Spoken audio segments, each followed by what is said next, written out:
Vous êtes connecté sur monclasseurdemaths.fr et dans cette vidéo, nous allons étudier les ensembles de nombres, ce qui nous permettra de classer les nombres dans des ensembles et de mieux comprendre leurs propriétés. Alors le premier ensemble de nombres que nous allons regarder, c'est l'ensemble des nombres entiers naturels que l'on note n majuscule avec une double barre ou en caractère gras si on est avec des caractères d'imprimerie. Et l'ensemble des nombres entiers naturels, c'est l'ensemble des nombres que nous utilisons naturellement pour compter. Le premier est 0, puis nous avons 1, 2, 3, etc. C'est un des premiers ensembles que nous apprenons à utiliser. Si j'étends cet ensemble de nombres au nombre négatif, j'obtiens l'ensemble des nombres entiers relatifs que je note z, toujours avec une double barre, et je rajoute donc moins 1, moins 2, moins 3, moins 4, etc. Alors l'ensemble des nombres entiers relatifs inclut les nombres négatifs, mais aussi les nombres entiers positifs, les nombres entiers naturels. Tous les nombres entiers naturels sont des nombres entiers relatifs. On dit que l'ensemble n est inclus dans l'ensemble z. L'ensemble des nombres entiers naturels est inclus dans l'ensemble des nombres entiers relatifs. L'ensemble des nombres suivants est l'ensemble des nombres décimaux que l'on note avec un D majuscule, toujours avec la double barre. Alors un nombre décimal est un nombre qui peut s'écrire sous la forme d'une fraction décimale, c'est-à-dire une fraction dont le numérateur est un nombre entier et le dénominateur est une puissance de 10. Par exemple, 12,56 est un nombre décimal puisqu'on peut l'écrire sous la forme d'une fraction décimale, 1256 centièmes. Idem pour un quart. Un quart, je peux l'écrire sous la forme 25 centièmes. 100 est bien une puissance de 10 et 25 un nombre entier. Et 10,585 peut s'écrire sous la forme 10 585 millièmes. Donc le numérateur doit être un nombre entier et le dénominateur une puissance de 10. Donc j'ai ici trois exemples de nombres décimaux. Tous les nombres entiers relatifs et les nombres entiers naturels peuvent aussi s'écrire sous la forme d'une fraction décimale. Je peux écrire que 3 est égal à 30 dixièmes, par exemple. Donc tous les nombres entiers relatifs et tous les nombres entiers naturels sont aussi des nombres décimaux. On dit que l'ensemble Z est inclus dans l'ensemble D. Donc n est inclus dans Z qui lui-même est inclus dans D.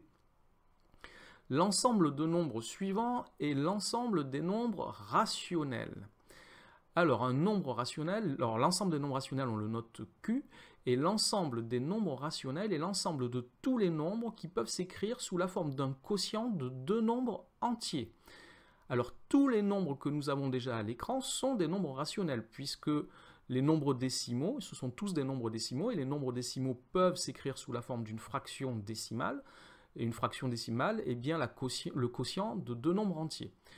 Mais on peut rajouter des nombres qui ne peuvent pas s'écrire sous forme de fraction décimale, par exemple 1 tiers, 2 septièmes ou 5 onzièmes.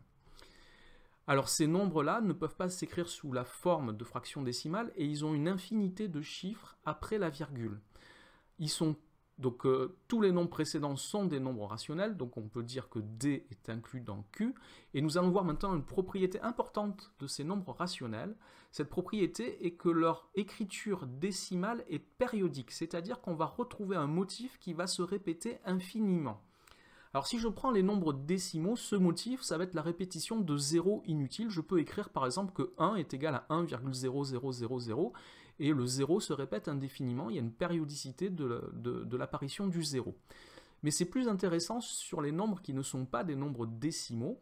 Si je regarde par exemple 1 tiers, on connaît l'écriture de 1 tiers, j'ai un 3 qui se répète indéfiniment. Donc la périodicité ici, c'est la répétition du nombre 3. 3, 3, 3, 3, etc. Si je prends 2 septièmes, c'est un petit peu plus curieux. 2 septièmes est égal à 0,285 714 et ce motif se répète 285, 714, 285, 714 et ça se répète indéfiniment. Pareil pour 5 onzièmes. 5 onzièmes, c'est 0,45, 45, 45, etc. indéfiniment.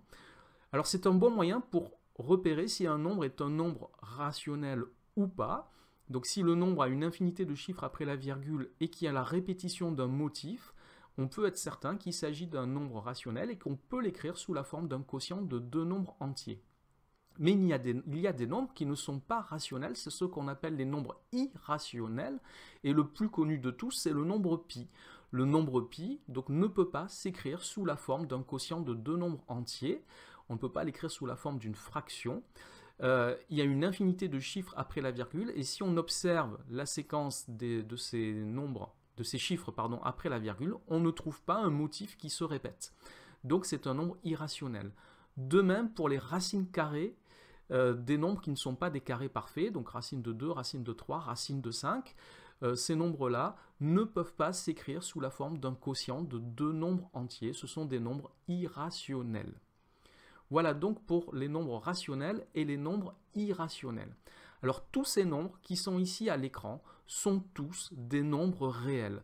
Donc l'ensemble de nombres qui inclut tous ces nombres-là est l'ensemble des nombres réels, et donc l'ensemble Q est inclus dans l'ensemble R, l'ensemble des nombres réels. Donc nous avons ces inclusions consécutives, l'ensemble N est inclus dans l'ensemble Z, qui lui-même est inclus dans l'ensemble D, qui lui-même est inclus dans l'ensemble Q, qui lui-même est inclus dans l'ensemble R. Alors nous allons nous arrêter là pour cette vidéo. Il y a un autre ensemble que vous étudierez certainement plus tard, c'est l'ensemble des nombres complexes. C'est un petit peu plus compliqué comme le nom l'indique, et donc nous n'allons pas en dire plus là-dessus. Cette vidéo est donc maintenant terminée. Merci de l'avoir regardée. N'oubliez pas de lui donner un j'aime, de vous abonner à la chaîne. Merci, au revoir.